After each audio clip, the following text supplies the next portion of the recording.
जय हिंद दोस्तों। हम क्या पढ़ रहे थे? पर्वत के बारे में। तो हम हिमालय पढ़ चुके हैं, अरावली पढ़ चुके हैं। आज हम पढ़ेंगे विंध्याचल। क्या विंध्याचल के स्थिति के बारे में, उसकी ऊंचाई की बातें, कौन कौन सी नदियाँ निकलती हैं और कब इनके विस्तार के बारे में, वो उनके बारे में पढ़ेंगे। आप हमारा वीडियो तो देखते हैं पर पूरा वीडियो नहीं देखिए। आप हमारा पूरा वीडियो देखिए। ऐसा कोई फैक्ट मैं नहीं छोड़ूंगा कि जो आपको ना मिले।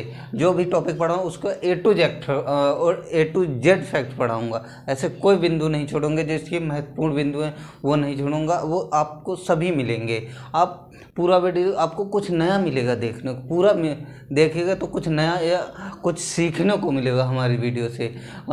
मैं आपको पढ़ाने के लिए इतना जो तैयार करता हूँ ना, कई सारी बुकों से, इंटरनेट से निकाल के तब आपको ये फैक्ट बताता हूँ, जिससे कि आपको परीक्षा में लाभ मिले। क्या परीक्षाओं में लाभ मिले? जैसे प्रतियोगी परीक्षा में दृष्टि से ऐसे ऐसे पॉइंट निकाल कर लाता हूँ, इंटरनेट से, बुक से निकालता हूँ, मेरे पुराने नोट्स हैं उसमें से निकाल के ऐसे फैक्ट बनाकर तुम्हारे सामने लाता हूँ। वो उनके बारे में मैं बताता हूँ। तो हम क्या पढ़ने वाले हैं? विंध्याचल के बारे में पढ़ने जाना। तो विंध्याचल के आज हम विस्तार पढ़ेंगे, उनकी स्थिति पढ़ेंगे और उसकी पहाड़ियों के बारे में, नहीं जो कौन सी छोटी ऊंची, उनके बारे में पढ़ेंगे। चलो हम शुरू कर दें। क्या विंध्याचल पर? कौन से? विंध्याचल। क्या विंध्याचल पर्वत किसके? विंध्याचल। अब इसकी स्थिति की बात करें तो ये भारत में स्थित है। कहाँ स्थित है? भारत में स्थित। अब भारत की बात करें तो भारत के पश्चिमी और मध्य भाग में स्थित है। कहाँ? मध्य भाग में स्थित है। किसके? भारत के पश्चिमी और मध्य भाग में स्थित है। बात करें हम भारत के में, जैसे कि एक मैं ग्राफ द्वारा आपको बताने की कोशिश करूंगा। एक ग्राफ, यानी भारत का एक ग्राफ बना लेता हूं, उसे बताने की कोशिश करूंगा।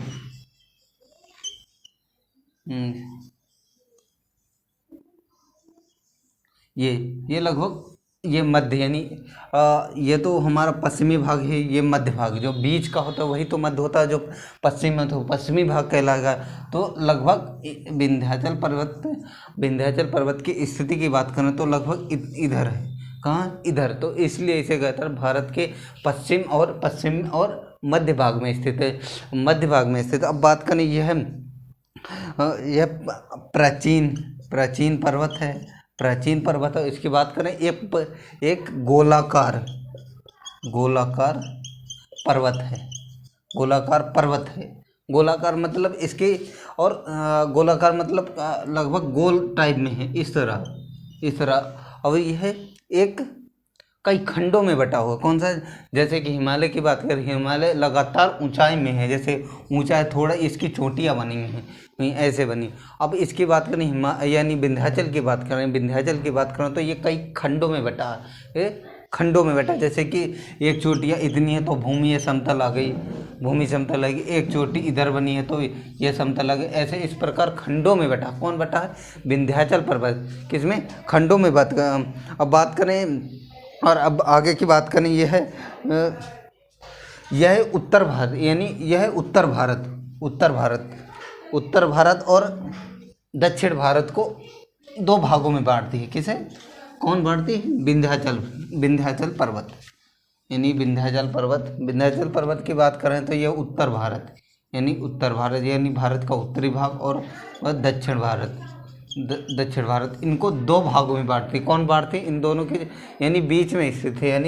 यानी उत्तर भारत और दक्षिण भारत को दो भागों में बांटती है। कौन बांटता है? विंध्याचल पर्वत श्रेणी इसे दो भागों में बांट। अब इसके विस्तार की बात करें, इन किन जो राज्यों में इसका विस्तार है, विस्तार की बात करें। क्या? विस्तार की बात करें किन राज्यों में। अब बात करें मुख्यतः यह मध्य प्रदेश में स्थित है सबसे ज़्यादा, यानी मध्य प्रदेश सर्वाधिक स्थिति इसकी, यानी किसकी? विंध्याचल पर्वत की सर्वाधिक स्थिति की कहाँ? मध्य प्रदेश में। तो यह मध्य प्रदेश हो गया। अब बात करें तो इसका कुछ अंश गुजरात में स्थित। कहाँ? गुजरात में भी स्थित है। और बात करें इसके कुछ स्थिति छत्तीसगढ़ में है। कहाँ? छत्तीसगढ़ में है। और आगे की बात करें इसका कुछ अंश बिहार में है, बिहार में। और बात करें हम उत्तर प्रदेश के दक्षिणी भाग में, यानी उत्तर प्रदेश का दक्षिणी भाग में इसकी कुछ स्थिति देखी जाती है। किसकी? विंध्याचल पर्वत की स्थिति देखी जाती है। और आगे की बात करें हम वैज्ञानिक दृष्टि से, वैज्ञानिक दृष्टि से विंध्याचल के बारे में भी, यानी वैज्ञानिकों का क्या कहना है किसमें? विंध्याचल के बारे में। वैज्ञानिकों ने क्या हल निकाला है किसके बारे में? विंध्याचल के बारे में। उसके बारे में बात करते हैं। किसके? विंध्याचल, यानी विंध्याचल के वैज्ञानिकों की दृष्टि से, यानी भूवैज्ञानिकों की दृष्टि से विंध्याचल एक पर्वतमाला ना होकर, क्या? यानी भूवैज्ञानिकों की दृष्टि से विंध्याचल को एक पर्वतमाला ना मानकर, क्या? पर्वतमाला ना मानकर, यानी माना नहीं है, क्या? यानी हिमालय एक पर्वत नाम, यानी विंध्याचल एक पर्वतमाला नहीं है। किसके? वैज्ञानिकों की दृष्टि से यह कई पर्वतमालाओं का समूह है। क्या? कई पर्वतमालाओं का समूह है। कौन है? विंध्याचल पर्वतमाला, यानी विंध्याचल को एक पर्वतमाला ना मानकर कई पर्वतमालाओं का समूह माना गया है। किसे? विंध्याचल को। जैसे कि इनमें गिना जाता है, इसे सतपुड़ा भी इसी में गिना जाता है। किसे? सतपुड़ा पर्वतमाला को भी किसमें? इसी में गिना गया। किसमें? विंध्याचल में गिना गया है। अब बात करें वर्तमान में, यानी वर्तमान में विंध्याचल के बारे में जान लेते हैं। वर्तमान में इसका क्या कहना है, यानी इसके बारे में क्या कहा जाता है वर्तमान काल में जो नर्मदा नदी है, जो नर्मदा नदी जो नर्मदा नदी के उत्तर में, जो नर्मदा नदी के उत्तर में, क्या? उत्तर में, जो उत्तरी भाग में जो ये नर्मदा निकली है, मतलब ये कि पूरब से पश्चिम की ओर बह रही, जो नर्मदा की उत्तर में, जो इधर के जो उत्तरी भाग में और नर्मदा के समांतर जो पर्वत हैं या चोटियां हैं, उन्हें ही यानी विंध्याचल पर्वतमाला कहा जाता है। यानी वर्तमान में, यानी दो भागों में, जैसे विंध्याचल को तो विज्ञान की दृष्टि, जैसे सतपुड़ा, सतमाला वगैरह, ये सब एक में ही आ रहा है विज्ञानिकों की दृष्टि। और वर्तमान में कहा जाता है कि जो नर्मदा नदी है, नर्मदा नदी के उत्तर में, जो उत्तरी भाग में जो चोटियां हैं या कुछ अन्य चोटियां दक्षिण में भी हैं, उनको ही विंध्याचल पर्वतमाला कहा जाता है। किन्हें? और जैसे कि बात कर लें यहाँ पर कौन कौन सी चोटी, जैसे मैकाल, सबसे ऊंची चोटी विंध्याचल की मैकाल चोटी, जिसमें कि अमरकंटक एक उसी में स्थित है। यानी चोटी, यानी एक शिखर की बात करें तो वो मैकाल पर्वत है, जिसमें एक चोटी है अमरकंटक, जो कि विंध्याचल की सबसे ऊंची चोटी कहलाती है। अब ये तो हो गई, यानी विंध्याचल पर्वत, यानी नर्मदा की दृष्टि से, नर्मदा के समांतर और नर्मदा के उत्तर वाली चोटियाँ, उन्हें क्या कहते हैं? विंध्याचल कहते हैं। उसके बारे में आप जान चुके हैं। अब आगे की बात करें हम इसके नामकरण, किसके नामकरण? विंध्याचल के नाम के बारे में बात कर लेते हैं। क्या? किसके नाम की बात करें? नाम की एक अमरकोश, यानी एक अमरकोश गाता,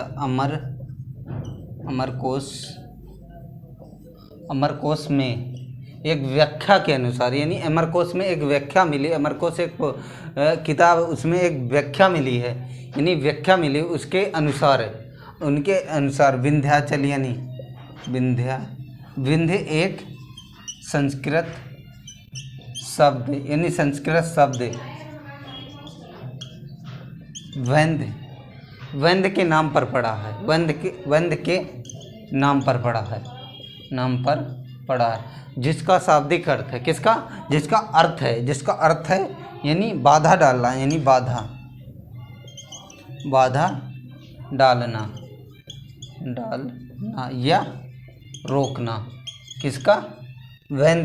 वैंध्य का अर्थ है यानी बाधा डालना या रोकना। किसका? विंध्याचल। एक अमरकोश की एक व्याख्या के अनुसार विंध्य शब्द एक संस्कृत यानी संस्कृत शब्द है जिसे वैंध्य के नाम पर पड़ा है, जिसका शाब्दिक है बाधा डालना या रोकना, बाधा डालना या रोकना। अब आगे की बात करें, एक कथा के अनुसार, एक कथा यानी एक कथा के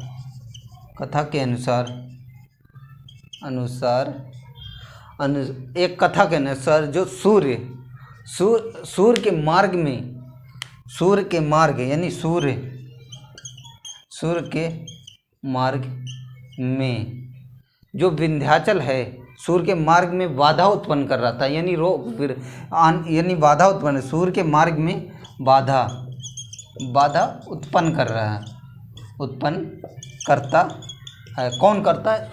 विंध्याचल। किसके मार्ग में? सूर्य के मार्ग में, जिसके कारण से इसका नाम विंध्याचल पड़ा, जिसके नाम पर इसका नाम विंध्याचल पड़ा।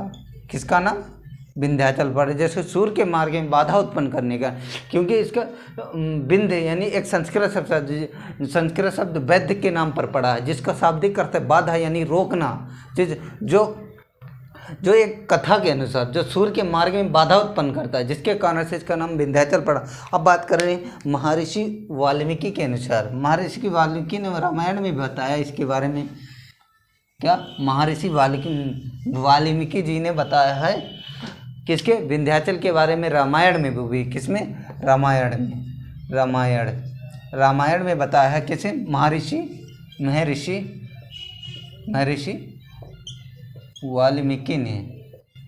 महर्षि वाल्मीकि ने बताया। किसके बारे में?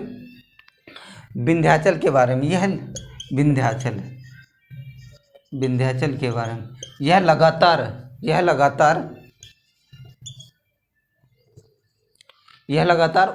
बढ़ता जा रहा था, अपनी ऊंचाई बढ़ाता जा रहा था, यानी लगातार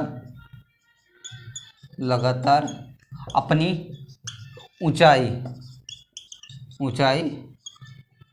बढ़ाता जा रहा था। क्या? बढ़ाता जा रहा था, जिससे आने वाले टाइम में सूर्य के मार्ग में बाधा उत्पन्न करेगा। जिस सूर्य के मार्ग यानी जब लगातार अपनी ऊंचाई, कोई भी चीज़ यदि अपनी ऊंचाई बढ़ाता जाएगा तो किसी ना किसी चीज़ से टकराएगा, किसी के मार्ग में बाधा उत्पन्न करेगा। यदि मान लीजिए एक सड़क है, सड़क में यदि एक पेड़ लगा दिया जाए और वो धीरे धीरे बढ़ता जाएगा, जब तक छोटा होगा तब तक तो इतना बाधा उत्पन्न नहीं करेगा। जब वो धीरे धीरे बढ़ता जाए, आने वाले टाइम में पूरी तरह से सड़क को घेर लेगा। इसी कारण से जब लगातार कोई चीज़ बढ़ रही है तो यानी अब विंध्याचल की बात करेंगे, ये लगातार बढ़ रहा था, जिसके कारण सूर्य के मार्ग में बाधा उत्पन्न कर रहा था। कौन? बाधा उत्पन्न कर रहा था। अब बात करें महर्षि अगस्त की बात करें। अगस्त के किसे? महर्षि अगस्त के आदेशानुसार यह अपनी ऊंचाई रोक लेता है। महर्षि अगस्त के अनुसार कौन? विंध्याचल अपनी ऊंचाई रोक लेता है, ऊंचाई रोक लेता है। कौन? महर्षि अपनी ऊंचाई रोक लेता है। कौन? महर्षि अगस्त के अनुसार विंध्याचल अपनी ऊंचाई रोक लेता है। कौन? विंध्याचल को एक अन्य नाम यानी शिकारी के नाम से भी जाना जाता है। तो शिकारी क्यों कहा जाता है उसके बारे में जान लेते हैं। यानी विंध्याचल का अर्थ है शिकारी। अब शिकारी इसे क्यों कहा जाता है? शिकारी एक अन्य कथा यानी एक कथा इसके बारे में कहा गया है, एक कहानी बनी हुई है उसके बारे में। जैसे यहाँ पर रहने वाली यानी विंध्याचल में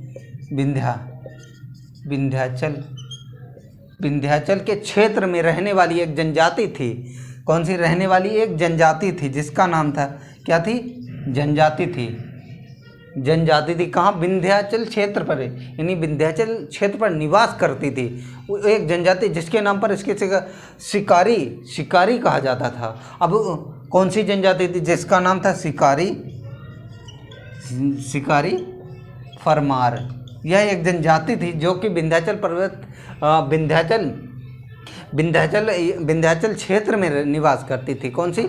शिकारी फरमार जनजाति, जिसके कारण इसका नाम यानी शिकारी भी कहा जाता है। किसे? विंध्याचल को शिकारी कहा जाता है। किसकी? विंध्याचल की पहचान की बात करें हम, इसे पहचानेंगे कैसे? यदि कोई पॉइंट दे दिया, फैक्ट दे दिया कि यानी गुजरात से लेकर छत्तीसगढ़ तक कौन सी पर्वत श्रेणी आती है उसके बारे में तो आप कैसे बताएंगे, इसकी पहचान के बारे में जाए तो उससे हम यानी उन फैक्ट के द्वारा हम पहचान लेंगे किस पर्वत श्रेणी की बात कर रहे हैं, बात कही गई है। तो हम इसके अनुसार बात करते हैं। अब बात करते हैं इसकी श्रृंखला, यानी श्रृंखला कहाँ से कहाँ तक इसकी श्रृंखलाओं की बात करते हैं। अब बात करते हैं पश्चिम यानी पश्चिमी भाग, जो पश्चिमी इसका विंध्याचल के पश्चिमी भाग की बात करें तो ये गुजरात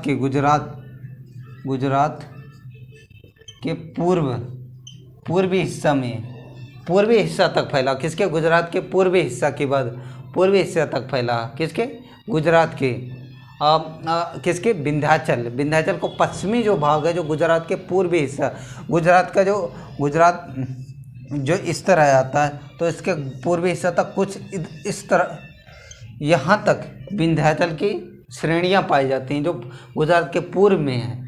अब गुजरात तो यहाँ तक है, तो गुजरात का जो पूर्वी हिस्सा इधर, और ये विंध्याचल की बात करें तो ये विंध्याचल का पश्चिमी हिस्सा, जहाँ पर इसका गुजरात से कुछ हिस्सा यानी विंध्याचल का कुछ हिस्सा गुजरात में पाया जाता है। गुजरात के किसके? पूर्वी हिस्से में, यानी पश्चिमी विस्तार तक जान चुके। विंध्याचल का पश्चिमी विस्तार कहाँ तक? गुजरात तक। अब बात कर लेते हैं विंध्याचल का उत्तर, यानी उत्तर में कहाँ, यानी उत्तर में विस्तार कहाँ तक? उत्तर में इसे उत्तर प्रदेश तक है। उत्तर प्रदेश के मिर्ज़ापुर जिला तक इसका विस्तार, जो कि गंगा नदी के तट तक है। गंगा नदी के तट तक है किसका विस्तार? विंध्याचल का विस्तार। अब बात कर लेते हैं उत्तर पश्चिम विस्तार, इसके विंध्याचल का उत्तर पश्चिम विस्तार। इसका उत्तर पश्चिम विस्तार कहाँ तक है? जो कि विंध्य से अरावली तक है। अरावली तक है किसका? उत्तर प्रदेश का विंध्य से अरावली तक है। अब बात कर लें इसके पूर्व के विस्तार छत्तीसगढ़ तक। कहाँ तक? छत्तीसगढ़ तक। अब इनके विस्तार की बात करेंगे कि वो पश्चिम में कहाँ है, उत्तर में कहाँ, उत्तर पश्चिम में कहाँ है और पूर्व में कहाँ है। इसके विस्तार के बारे में आप जान चुके। अब बात कर लेते हैं हम आगे इसके कौन कौन से राज्य में इसका विस्तार है। एक बार तो मैं बता ही चुका हूँ, आगे मैं एक बार बता देता हूँ इसके कौन कौन से राज्य में इसका विस्तार है। राज्यों के बात करें तो गुजरात में इसका विस्तार है, गुजरात में है, मध्य प्रदेश में, छत्तीसगढ़ में है। कहाँ? छत्तीसगढ़ में भी इसका विस्तार है। अब बात कर लें बिहार में भी है। अब बात करें उत्तर प्रदेश के दक्षिणी भाग में इसका कुछ विस्तार है। किसमें? दक्षिणी भाग में। कहाँ पर? दक्षिणी भाग में। इन राज्यों में किसका? विंध्याचल का विस्तार। अब इसके बारे में जान चुके। इससे आगे हम थोड़े एक दो फैक्ट और रह गए, उनके बारे में जान लेते हैं। भारत को विंध्याचल दो भागों में बांटता है। जैसे एक उत्तर भारत में और एक दक्षिण भारत में, दो भागों में विंध्याचल पर्वत भारत को बांटता है। किसी दो भागों में बांटता है। अब बात करें हम मध्य प्रदेश, यानी मध्य प्रदेश और उत्तर प्रदेश के मध्य जो पहाड़ियाँ आती हैं, उत्तर प्रदेश और मध्य प्रदेश के बीच में जो पहाड़ियाँ आती हैं, क्या पहाड़ियाँ आती हैं, उसे हम भारनेर के नाम से पुकारते हैं। किसे हम? भारनेर के नाम से पुकारते हैं, जो मध्य प्रदेश और उत्तर प्रदेश के मध्य स्थित है। मध्य प्रदेश और उत्तर प्रदेश के मध्य स्थित है, उन पहाड़ियों को हम भारनेर के नाम से पुकारते हैं। अब इसके बारे में अब बात कर लेते हैं हम कि विंध्याचल सतपुड़ा से कहाँ जाकर मिलती है। अब बात करें विंध्याचल सतपुड़ा, यानी सतपुड़ा से विंध्याचल पूर्वी भाग में जाकर सतपुड़ा से मिलती है। किससे? जाकर सतपुड़ा से मिलती है। कौन मिलती है? विंध्याचल पूर्वी भाग में जाकर, जो कि पूर्वी छत्तीसगढ़ में स्थित है। अब इसकी बात करें, इसका यानी अब आगे की बात करें, इसकी सबसे ऊंची ऊंचाई की बात करें, विंध्याचल की सर्वाधिक यानी एक पहाड़ी का नाम है, पहाड़ी का नाम है मैकाल पर्वत जिस पर अमरकंटक चोटी स्थित है। यह विंध्याचल की सर्वाधिक ऊंचाई पर स्थित चोटी है, जिसकी ऊंचाई की बात करूं तो 34-38 फीट ऊंचा है, 34-38 फीट ऊंचा है। अब इसके बात करें, अमरकंटक से 3 नदियां निकलती हैं, तीनों नदियों का नाम बताएं। जैसे पश्चिम से निकलती है, अमरकंटक के पश्चिम से निकलती है नर्मदा नदी। कौन सी? नर्मदा नदी। कौन सी? पश्चिम से नर्मदा नदी निकलती है। अब बात करें हम उत्तर से निकलती है सोन नदी। कौन सी? सोन नदी। अब बात करें हम दक्षिण से निकलती है महानदी। इन 3 नदियों का उद्गम जो अमरकंटक चोटी से हुआ है, अमरकंटक चोटी यानी विंध्याचल से हुआ। किनकी? नर्मदा नदी, सोन नदी और महानदी का उद्गम। इन दो अमरकंटक एक ही चोटी से 3 नदियों का उद्गम हुआ। भारत तो कभी कभार पूछ रहे थे भारत की ऐसी एक चोटी का नाम बताइए जहाँ से 3 नदियों का उद्गम हुआ। उन नदियों का नाम भी पूछ लिया जाता कि अमरकंटक से कौन कौन सी नदियाँ का उद्गम हो, दक्षिण से कौन सी नदियाँ और उत्तर से कौन सी, पश्चिम से कौन सी नदियों का उद्गम हो, उनके बारे में पूछ लिया जाता। तो आपको पता ही चलेगा। हो पश्चिम की बात करें तो पश्चिम से नर्मदा नदी का उद्गम होता है, उत्तर की बात करें तो उत्तर से सोन नदी का उद्गम होता है और दक्षिण की बात करें तो महानदी का उद्गम होता है। इन 3 नदियों का उद्गम सिर्फ अमरकंटक चोटी से होता। अब आगे की बात करें हम ये जो कैमूर चोटी है, कैमूर पहाड़ी, कैमूर चोटी भी विंध्याचल पर्वत की श्रेणी में आता है। कौन सी? विंध्याचल पर्वत की श्रेणी में आता है। अब बात करें इसके पूर्वी भाग का विस्तार, यानी पूर्वी भाग का विस्तार की बात करें, ये छोटा नांग के पठार तक इसका विस्तार, छोटा नागपुर के पठार तक इसका विस्तार है। छोटे नागपुर के पठार तक इसका विस्तार। अब बात कर ले हम इसकी नदियाँ की, यानी कौन कौन सी नदियों का उद्गम हुआ।